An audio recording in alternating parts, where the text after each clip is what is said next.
विलास अठावले लगातार हमारे साथ बने हैं। विलास, हलचल क्या इस वक्त देखी जा रही है, ये जरा बताइए। पुलिस की तरफ से कार्रवाई में और क्या कुछ इस वक्त तत्परता बढ़ाई गई है और इस वक्त अस्पताल के बाहर गहमा-गहमी? देखिए, अस्पताल के बाहर तो आना जाना शुरू है। जो बाबा सिद्दीकी है उनका जो अरा था वो सेलिब्रिटी जो है उनसे काफी नजदीकियां थी और पॉलिटिकल अगर माना जाए तो कांग्रेस हो या उद्धव ठाकरे की सेना हो या बीजेपी हो, उनके साथ काफी अच्छे ताल्लुकात थे। लेकिन ये घटना जो है विधानसभा के सामने आई है तो पूरे मुंबई की ओर पुलिस ने अपना नाकाबंदी जो है वो कर दी है। वाशी टोल का हो या फिर दहशत टोल का हो, यहाँ पूरी तरह से पुलिस जो है वो मुस्तैद बैठी है और नवी मुंबई से लेकर दहशत के रास्तों के ऊपर पूरी तरह से पुलिस जो है वो तैनात है।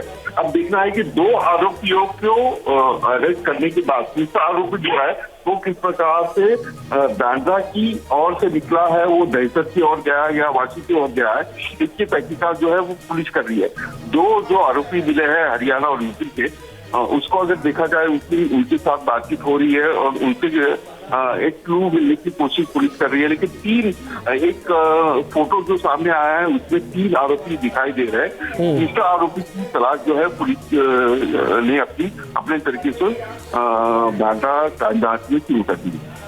ठीक, विलास हमारे साथ बने रहिए। राम कुमार गुप्ता इस वक्त हमारे साथ, हमारे सहयोगी मुंबई से जुड़ गए हैं। राम कुमार, जरा बताइए कि पूरी पुलिस की जांच कहां तक पहुंची है, पूरे मामले पर हलचल कैसी है? दूसरा ये है कि ठीक है, मैं आपके पास दोबारा आता हूं, लेकिन इसके अलावा जो रिएक्शन इस वक्त आ रहे इस पर, वो जरा सुनिए क्या कुछ कहा जा रहा है। त्यामध्ये सामान्य लोक, शाळेतल्या मुलीसुद्धा, लहान मुलीसुद्धा सुरक्षित नाही, महिला सुरक्षित नाही, सामान्य माणूस सुरक्षित नाही।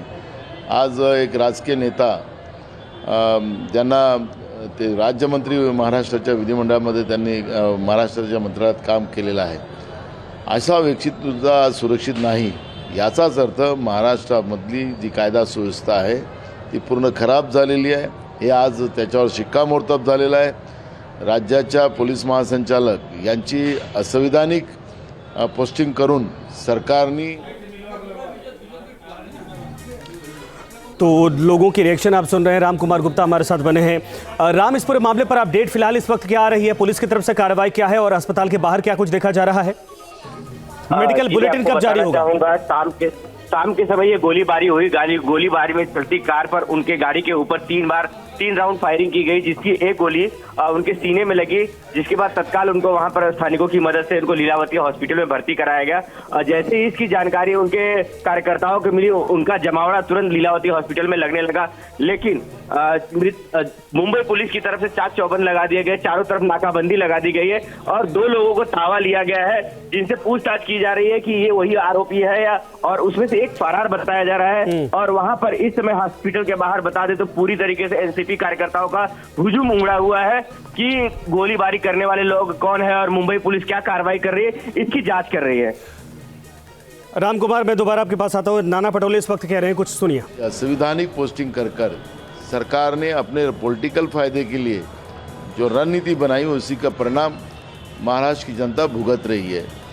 और आज आपको मैं बताता हूँ कि कई नेताओं ने इनके रिज़ाइन मांगा है, मुख्यमंत्री और गृह मंत्री का, लेकिन ये रिज़ाइन देंगे नहीं। इनकी कुर्सी महाराष्ट्र की जनता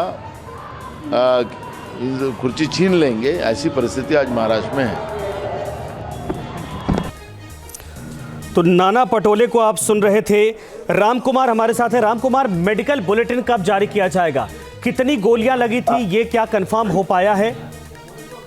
सूत्रों से मिली जानकारी के अनुसार उनको 3 गोली लगी थी, जिसमें से एक गोली उनके छाती पे लगी हुई थी, जिसकी वजह से उनको गंभीर हालत में लीलावती हॉस्पिटल में एडमिट कराया गया था, जिसका उनका हॉस्पिटल में इलाज चल रहा था। लेकिन अभी तक डॉक्टरों ने कोई एडवाइजरी जारी नहीं किया है और सूत्रों के हवाले से ही खबर आ रही है। मुंबई पुलिस ने 2 आरोपियों को अरेस्ट किया है, जिनको तावा लिया है, और एक आरोपी फरार बताया जा रहा है और पूरे मुंबई में इस समय हाई अलर्ट जारी किया गया है और चारों तरफ नाकाबंदी लगा दी गई है।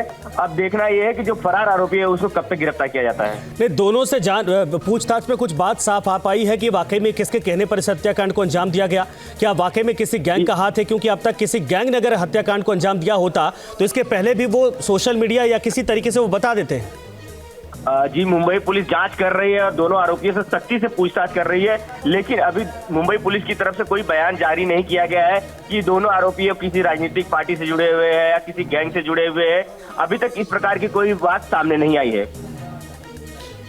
कार्रवाई के तौर पर क्या कुछ इस वक्त देखा जा रहा है पुलिस की तरफ से?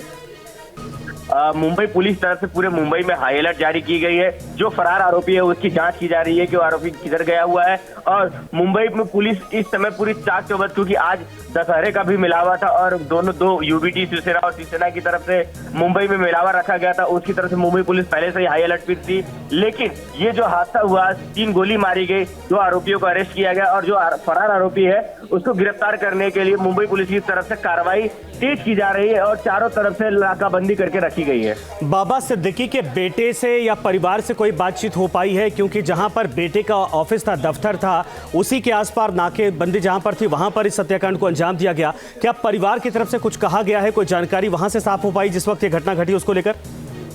जी, मैं आपको बताना चाहूंगा, जब गोली लगने की घटना उनके बेटे के पास मिली तो वो तत्काल लीलावती हॉस्पिटल पहुंचे और अभी तक किसी प्रकार का बयान नहीं दिया है। लेकिन ये घटनाक्रम में कौन कौन लोग शामिल है, क्या किसी राजनीतिक पार्टी का दबाव या किसी राजनीतिक पार्टी से जुड़े हुए लोग हैं, इसकी जांच मुंबई पुलिस कर रही है। लेकिन परिवार की तरफ से कोई आधिकारिक बयान जारी नहीं किया गया है।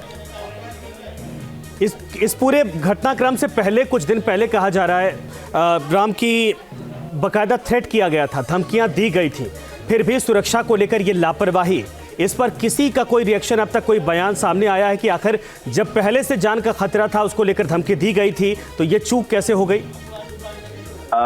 अभी तक इस प्रकार की कोई जानकारी नहीं मिली है। मुंबई पुलिस की तरफ से कोई आधिकारिक बयान जारी नहीं किया गया है, या उनको धमकी मिली थी या नहीं, या पुलिस स्टेशन में किसी इस प्रकार का लेटर जारी किया गया था, या बाबा सिद्दीकी की तरफ से कोई लेटर डिस्पैच किया था। इस प्रकार की कोई जानकारी नहीं आ रही है। लेकिन अगर उनको धमकी मिली थी तो मुंबई पुलिस से चूक कैसे हुई है, इसकी भी जांच की जा रही है। अगर कौन कौन लोग इसमें शामिल है उनके ऊपर सख्ती से जांच की जाएगी और जो भी लोग इसमें शामिल होंगे उनको बाकायदा गिरफ्तार किया जाएगा। अच्छा, चूंकि आप वहां पे चीजों को कवर कर रहे हैं, जिस वक्त ये घटना घटी उस वक्त के हालात, परिस्थितियों को अगर आप समझा सके, बता सके राम कुमार, क्योंकि ये जो दिखाई दे रहा है, तस्वीरें जहां से सामने आई हैं वो पूरी सड़क है, ऊपर से फ्लाईओवर गुजरता दिख रहा है, लेकिन वो पॉश इलाका है, मार्केट का इलाका है और 9:15 के आसपास मुंबई शांत नहीं होती, बड़ी उस वक्त हलचल होती है, लोगों का आना जाना होता है।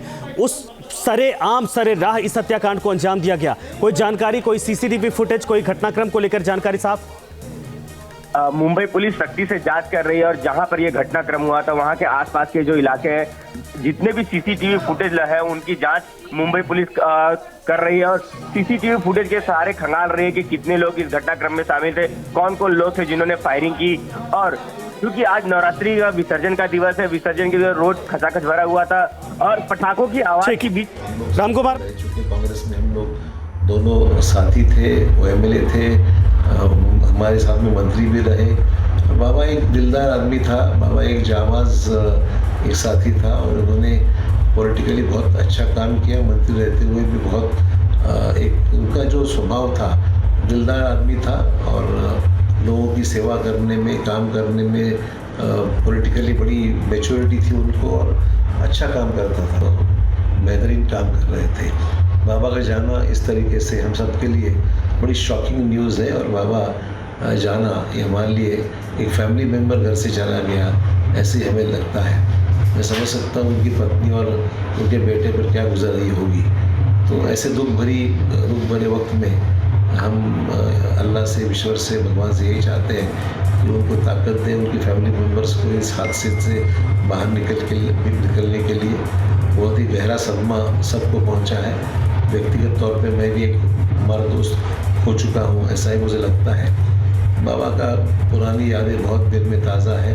हर साल इफ्तार पे जाने के लिए न्योता इनविटेशन मुझे आता था। सेलिब्रिटीज़ और पॉलिटिशियंस और हर क्षेत्र का, उद्योगपति से लेके हर क्षेत्र के वहाँ पर लोग आते थे और बाबा का बड़ा सेलिब्रेशन होता था इस इफ्तार पार्टी पे। बाबा एक सोशल सर्विस पे भी बहुत ध्यान दिया करता था। गरीब अनाथ बच्चों के लिए, गरीब बच्चों के लिए बहुत फाइनेंशियल हेल्प भी उनके द्वारा बड़ी पूरे महाराष्ट्र भर में हुई है। तो एक दोस्त था मेरा व्यक्तिगत तौर पर, तो उनका जाना ये मेरे लिए व्यक्तिगत तौर पर बहुत ही दुखद ऐसी बात है। तो अशोक चौहान को सुन रहे थे पूर्व मुख्यमंत्री महाराष्ट्र सरकार, लेकिन आपको बता दें कि अब बीजेपी में आ चुके हैं। लेकिन कांग्रेस में चाहे अशोक चौहान हो चाहे बाबा सिद्दीकी, साथ में लंबा समय तक काम करने का अनुभव था। न्यूज नेशन अब व्हाट्सएप पर खबरों की ताजा अपडेट के लिए न्यूज नेशन के इस QR कोड को स्कैन करें।